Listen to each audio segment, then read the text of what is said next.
Hello and welcome everyone. Thank you for joining us today in our webinar, Simple Metrics for Email Campaign Success. This is the second webinar in our Email Marketing Bootcamp. The third will be run on 24th of January in 2017. The first in the series can be accessed through the resources section at our website, docsim.com. My name is Sean O'Donovan. I'm the CMO here at Docsim and I'm your MC for today. And for today's session, I'm joined by my colleague, Michael Hardwick-Brown, our in-house email marketing expert, who will walk you through the bulk of the presentation in a moment. As is typical, all attendees are in listen-only mode, so if you have any questions, please submit them via the attendee panel, and we'll take a few minutes at the end to answer them. That should be on the right-hand side of your screen. You'll receive an email link to the recording of this webinar in a couple of days. Please feel free to share it with your colleagues. And you can also download a set of the deck in the attendee panel under the handout section. Our goal for today's webinar is to share some insights and best practices into how some relatively simple email marketing metrics can be leveraged to derive actionable insights that will improve your email marketing success. At the end of the webinar, you should be able to answer the following questions. What metrics should I be tracking? How do I track them? How should I analyze them? And what should I do with my findings? Before we get going, we'll just run a quick poll and see we got a little pulse on the audience. The question is, how well do you currently track? I'm going to launch it. Sorry. How well do you currently track your or analyze your email marketing metrics? You have 4 choices, and you have to choose one of them. The first is not at all. That's why I'm here. The second is I look at them from time to time, but it's not consistent. The third one is reasonably well, but I know I can do better. And the fourth one, I hope no one clicks this one, I'm a metrics ninja and I should be today's presenter. And we have got up pretty fast to the close to the normal voting level we need to be at. If we get a few more votes in, that'd be great. Not everyone's voted yet. Okay, I'm going to close it off and I'll certainly share it. Interesting, slightly different from the one we did last time. And there you go. What have we got here? So not at all. Yeah, that makes sense. Reasonably well. Well, I hope we can, about half of you, over half of you actually say you're reasonably good, but you can do better. So hopefully my colleague Michael will share some pretty neat stuff with you today to help you on your way to become even better. And hopefully, thankfully, no one said they were a ninja, which is what we hope would be the case. Okay, so like my marketing team, I'm sure many of you wear multiple hats and I deal with many conflicting projects and priorities. Nevertheless, we strongly urge you to make time to start recording and analyzing your email metrics to measure campaign success. Without measurement, you can't know whether the email campaigns you're running are being effective or how to identify opportunities for improvement from one campaign to the next. And as with any marketing endeavor, we encourage you to set clearly defined goals in advance. You may not always be able to meet them, but if you set them and track progress towards them, you will gain actionable insights you need to do better next time. So with that little overview completed, I'm going to pass the mouse over to my esteemed colleague Mike Hardwick-Brown to take you through the rest of today's presentation. And I'll come back at the end to deal with any questions, and do feel free to put those into the attendee panel as Mike presents things that pop up in your head that you need further clarification on. Thanks a lot, and over to you, Mike. Thanks, Sean. All right, well, I'll start off with some good news, which is that there are only a few core metrics that you really need to make sure you're tracking, and they are the number of emails that you send, the number of emails that got delivered, the number of bounces, and in particular hard bounces, the number of people that opened your email, and the number of people that clicked on your email. Now, there's actually a ton of other metrics that you can track, and some of them are actually a lot more interesting and stimulating than these ones here. But in my experience, focusing on these core metrics can deliver the biggest impact with the smallest investment of time, energy, and money. So, tracking these metrics is simple. In fact, most email marketing tools will give you an output that you can export directly into Excel. And Excel is where I do most of my metrics and data tracking. Now, if you're not familiar, an email marketing tool just allows you to effectively create, send, and track mass email.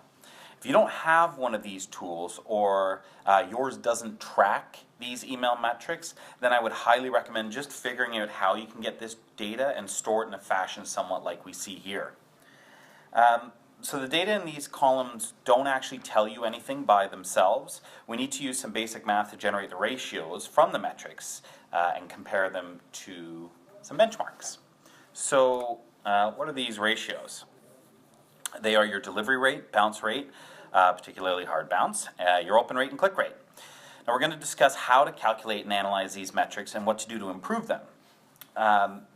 Once again, if you don't have these tools, you can use Excel. Now at the bottom of this page here, there's a practical example of what this would look like. And in fact, we built this working sheet that everyone in attendance can get a copy of by downloading it from the handout section. And we'll also send it out in the follow-up email. So you can use this sheet directly or as an example to build your own tracking program. So whether you output from your email system or you're tracking metrics yourself, the key components of your metrics tracking are the ratios and your own internal benchmarks. So gathering these metrics is great, and some might say even fun, but what do they mean and how do we use them? So let's take a look at the delivery rate. The delivery rate is just a measure of how many inboxes your emails actually land in, and this is simply found by dividing the number of emails that were delivered by the number of emails that were sent. Now your own internal average can be built using this same formula on your average send and average delivery, but when you first started emailing, you won't have internal averages until you've sent a few. So in fact, each metric that we deal with today follows this same pattern of calculating the metrics ratio and comparing them to your own internal average and industry benchmarks. So a good delivery rate in particular is important because your campaigns can only be effective if your emails get read, and no one can read your emails if they don't get them. Now when you send email, it's inevitable that some won't reach its destination. And in all my years as a marketer, I've never sent an email with 100% delivery rate, unless I've sent only one individual to one person. There are a lot of reasons for this. People switch emails, they abandon emails, or you might just have some bad ones. However, the biggest reason is spam filters. This is sort of public enemy number one of your digital marketer. So spam filters are the largest hurdle that prevent a legitimate message going to a legitimate email. And paying attention to your delivery rate is one of the best methods to ensure your emails continue to get through. The reason is that spam filters are super complex and they're looking for things that you don't generally control. For instance, they might look at other emails that have been sent from the same server you are sending on, or they're looking for other emails that have been sent to the same address that you're sending to. You have no control over other people who send to that domain. Now you might have heard that avoiding spam keywords is important, but actually today it almost doesn't matter at all. Spam filters are using machine learning, natural language processing, and these are algorithms that mere mortals couldn't hope to compete with. But what does matter in the grand scheme here is your sender score, and spam filters look at a number of factors in determining your sender score. For instance, your delivery rate. So low delivery rates can cause low sender scores, which cause you to get caught up in more spam filters, which cause low delivery rates. It's sort of a self-reinforcing cycle. Luckily, the inverse is true. A good delivery rate will beget good delivery rates. So the financial industry delivery rate average is 91%. And we developed these statistics by looking at a number of benchmark reports over the last year. And all of the stats in this webinar, in fact, are averages of each of these data points. So if you do find that your delivery rate is low, there's a few things that we can do to fix it. First, focus on your list quality. If your tool, your email marketing tool doesn't do it, you want to remove your hard bounces. And we'll actually talk a little bit more about that in a moment. You also want to remove those who have not engaged with your email in a long time. So you might be removing legitimate people, and this might seem counterintuitive, because these are people that maybe one day could click on your email. However, spam filters also look at open rates and click rates to just determine your sender score. So by removing those who aren't engaging, you're actually increasing your chance of delivering to those who might. You want to pay attention to your automatic replies. So basically, every time you send out email, you might get a reply back to the inbox that you sent from, indicating that email is no longer in use. It's a good practice to remove these emails, and here's why. This is super tricky. Spam filters often buy old emails. Basically, because they're not in use anymore, the theory is that the only people who would be sending to those emails are people who don't know that they're no longer valid, aka spammers. And getting caught in one of these spam traps is not a positive thing. You'll see the biggest bump in your delivery rate by spending time improving the quality of your list. But you should also limit the size of your email sends. Lots of data and my own empirical research shows that lower send sizes heavily correlate with better delivery rates. If you're sending email to a large list, break it up. Spread out the sends. My experience is that sending to lists of 2,500 or less usually yields better results. And then a neat little tip is add the from name add your company into the from name. It's just an easy one, doesn't actually create a huge difference, but why not? So let's talk about hard bounces. There's actually two types, hard and soft. And hard bounces are messages that fail to deliver because of a permanent send error. And these are errors such as this email doesn't exist, the domain name doesn't exist, or you're permanently blocked from sending an email to a server, a domain, or an address. When you get a hard bounce, that means you will never be able to send to that address again. Soft bounces, on the other hand, are emails that fail to deliver because of a temporary error. For instance, being filtered by a spam filter is a great example of a soft bounce.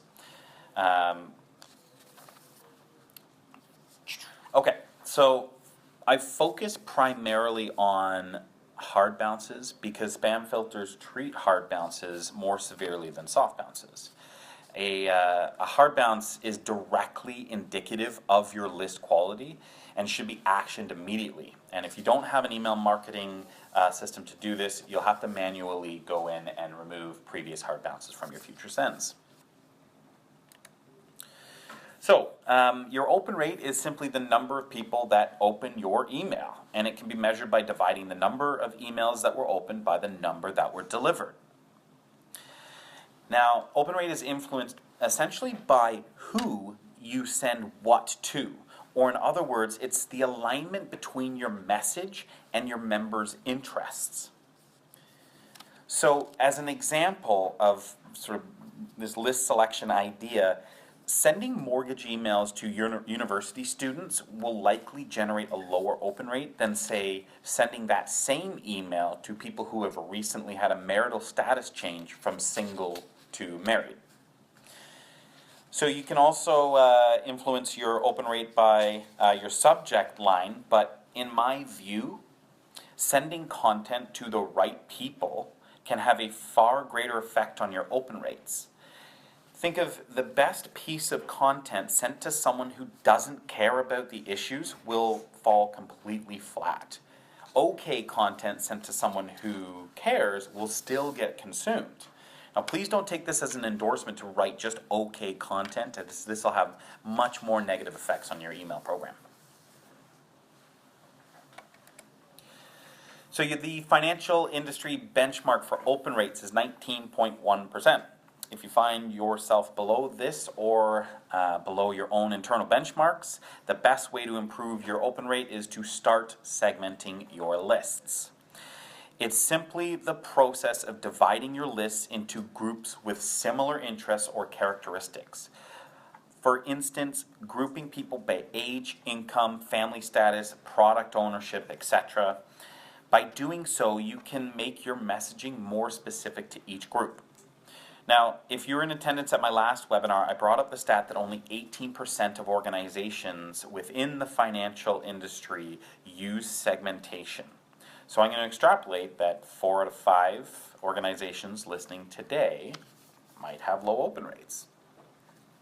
The beauty of list segmentation is that once it's done, most of us possess enough industry knowledge to make pretty solid inferences of what content will resonate with what audience. That means improving your open rates can be as simple as making an inference about what will work and looking at the results. So if that's not working and if it's not yielding good enough improvement, we can use a structured hypothesis-based A/B testing method that's applicable not only to open rates but to all email metrics. Now that might sound like a mouthful, but it's actually much simpler than it sounds. So here's how we do this. Prior to sending an email, you form a hypothesis along the lines of emails about mortgages perform better with people over 35 than people under 35. Then we set up 2 different sends of the same email to the 2 different lists. One to a list of those under 35, one to a list of those over 35. Afterwards, we simply compare the open rates. If your statement is true, meaning your open rates are greater for those over 35, then you simply translate that into knowledge and best practices moving forward. Another case is you can use this hypothesis-driven testing methods to drive open rates by testing your subject lines. So let's just say we have a hypothesis that using the word now in your subject line will get a higher open rate. Most email tools will allow you to easily create 2 different subject lines and automatically deliver them equally to your list. And after, you can just simply analyze which subject line received the better open rates. So click rate and click to open rate. These basically tell us the same thing in slightly different ways, which is how many people took action, or specifically the action that was intended. The click rate is the number of clicks as a ratio to how many people received the email, whereas the click to open is the number of clicks as a ratio to those who opened it.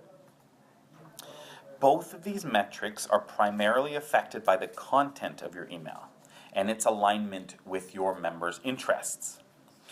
Now, click rates might be the most important because this is where the rubber hits the road. You can sport a great delivery rate, a low bounce rate, a high open rate, but it's all for naught unless they follow through. Now, I'm sure there's a great golf metaphor here, something about short game, but I am terrible at golf. And apparently jokes too. So, what should your click rate be? Industry click rate benchmarks is 1.61% and 9.41%, suggesting that for every 1,000 emails you send, 10 to 20 people should click through, and for every 100 opens, 9 to 10 people should click through. If you do have a low click rate, the first thing to do is take a look at the content in your email and ensure that it first aligns to the expectations and interests of your targets. Next, take a look at how long your email is. So a glimpse at an email is considered between 0 and 2 seconds. A skim is between 2 to 8 seconds, and a full read is considered over 8 seconds. And most people skim emails. So if you can't consume your key content in 8 seconds or less, consider shortening it. Next, you should be testing out different content and different types by using simple subjective observations or this structured hypothesis method. For example, you might want to consider testing between plain text or styled, otherwise known as HTML emails. A lot of data suggests that in many situations, plain text performs better than styled emails. And lastly, add a clear call to action. Email is not the final destination. It should not be the final destination. Instead, it's a way to get to your final destination. And I've seen too many emails that try to deliver too much content that don't attempt to drive action. So the example shown here highlights the difference between an email with a weak call to action of simply learn more and a strong one of apply online now.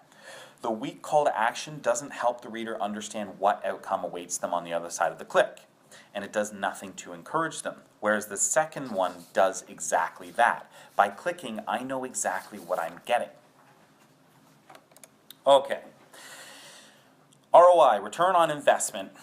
It's pretty important because no metrics are complete without understanding if your efforts are yielding positive results. To get actual return on investment, or ROI, is actually pretty complicated, and it can require data from several different systems. However, there are some simpler strategies. First, we can make some observations by looking at your sales data and simply finding bumps that correlate to email send dates.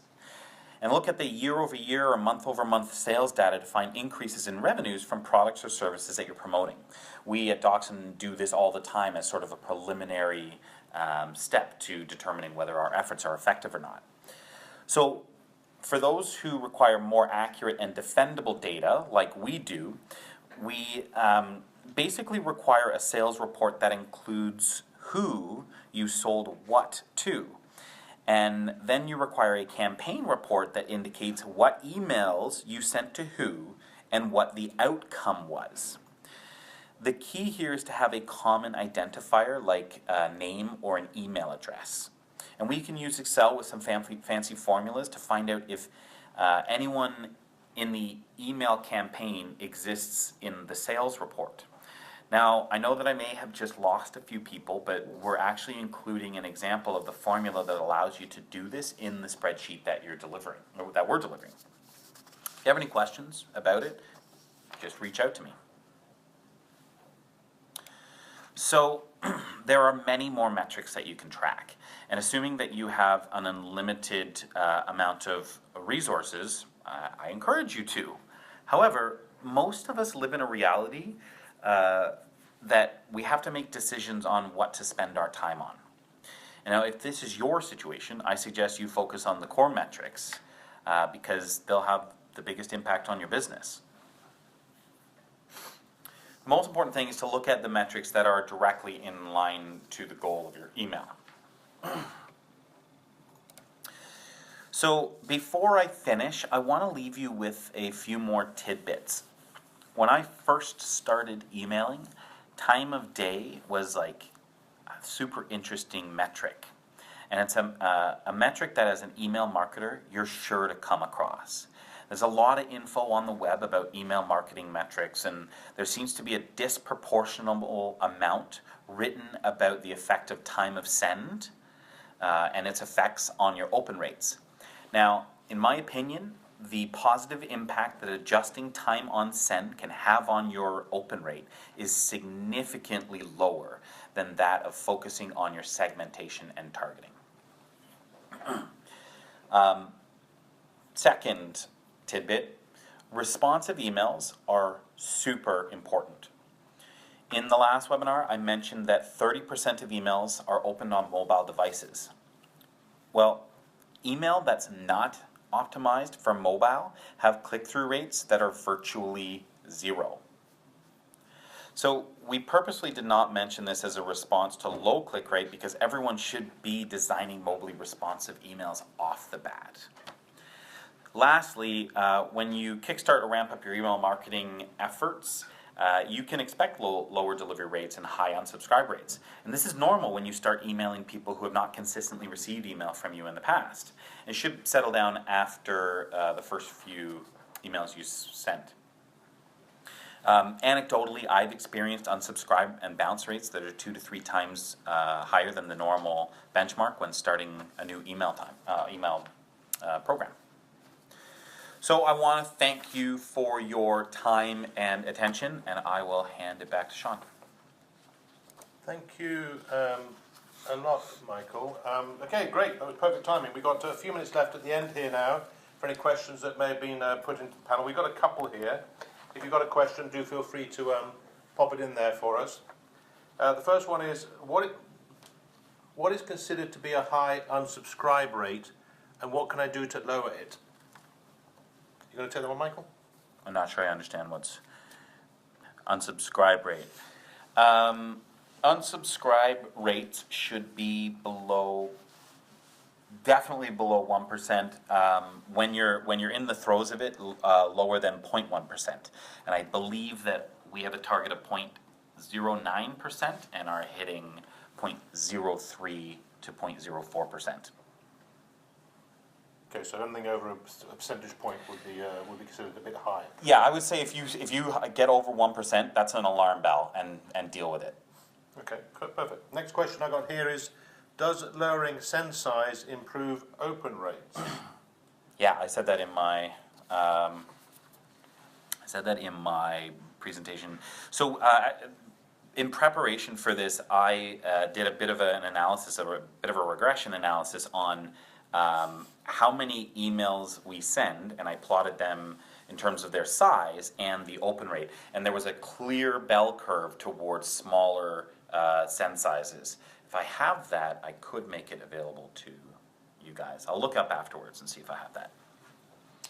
Okay, and next one is, will sending too many emails, there's actually two questions.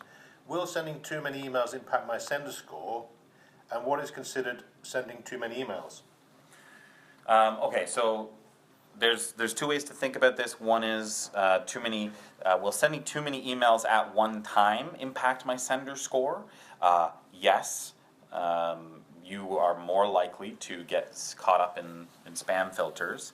And what's considered sending too many emails? That's actually a hugely subjective question. Too many emails, you could have a list of 1 million that all want to receive your emails, and sending 1 million emails out doesn't affect you because you have good open rates, good click rates. So that's actually a lot more to do with your open and click rate. Now the other way to look at this question is sending too many emails in terms of frequency, like sending 3 emails a day. There's actually a linear correlation between the number of emails that you send and your click rate. So as you send more emails, more appropriate emails, your click rate will go up in a 1-to-1 ratio. So I would say that the maximum amount of emails that you could send to a person is simply limited by the number of interesting things that you can communicate in a given time frame. Nice and comprehensive answer. Thank you, Michael. And one, I forgot, we got 2 last questions, but they're kind of related, so I'll probably just concatenate them. The first part is, what do you suggest to use for an email sending system? So I guess that's a platform. And another one, which is kind of one level below that, is what key features and functions should I look for in that email marketing platform? I can answer unless you want to. Well, obviously we're a bit biased, so we're going to say you should use our system for the system of record to use as your email sending system. In terms of key features, I'll let Michael have a little chat with that, and maybe I'll add something on. Okay, so there's a lot of competition in this marketplace. You want to actually focus a little bit more on the technical aspect when deciding to employ an email send tool. You want a tool that's going to think about the things that you're not going to, which is like throttling your send size to help you get through spam filters, ones that really take care of the technical aspect as opposed to the design aspect of it. Yeah, so there's lots of tools out there, lots of tools that don't really have the technical background to be able to send email well. Yeah, I suppose I'd add a couple of things. One would be having a tool which is nice, that has ability to integrate into back office systems, so you can do automated sends. We talked about some of that in our last webinar. And also from a vendor, and this is self-serving by the way, from a vendor who understands the marketplace they're serving and is able to help those customers in that marketplace who need help, whether it's just simply because they've run out of time and they need help getting emails out, or they need help doing a good job on that. That's going to give me a segue into the very last question that just popped up, which I think is interesting, so we'll cover it, even though we've got a few seconds left. The question is, do you have any suggestions on improving subject lines to improve opens? Michael? I do. Do you want to think while I say? Yeah, you think. Well, obviously the obvious thing is A/B test. So most email platforms have A/B test capability, so you can come up with a couple of subject lines, run it out to a small segment of your audience. It needs to be a few hundred to get a statistically significant response, and test which one works best. You can even go further than that and then do the same thing, but testing the best subject line and do an A/B test on the content as well. So those are two empirical ways of dealing with it. Michael might have something to add. I will just say that in our experience, your expectations can be defied all the time. Yes. There's a lot of content out there on the internet that would suggest that you should do X, Y, or Z with your subject lines, but when we get into extensive A/B testing, we're always surprised. Like, our hypotheses that we form are never, well, it's not that they're never, they're disproven more often than we would think based on what we read. So. Okay, thanks, Michael. Thanks, everyone, for your questions. Just want to remind you all that we have another webinar coming up. It's number 3 in our series. It is 6 killer email marketing strategies for 2017. We're running it on Tuesday, January the 24th. Do feel free to sign up. And there's a link in the chat box, apparently, according to my colleague here who's talking to me. Yes, there's a link there for you. And in the handout box, you'll also find, as we said, copies of the webinar, copies of the document that Michael talked about for tracking metrics. I'd like to thank you all for attending today, and I wish you a great afternoon, and if we don't speak again, which we won't, a very Merry Christmas.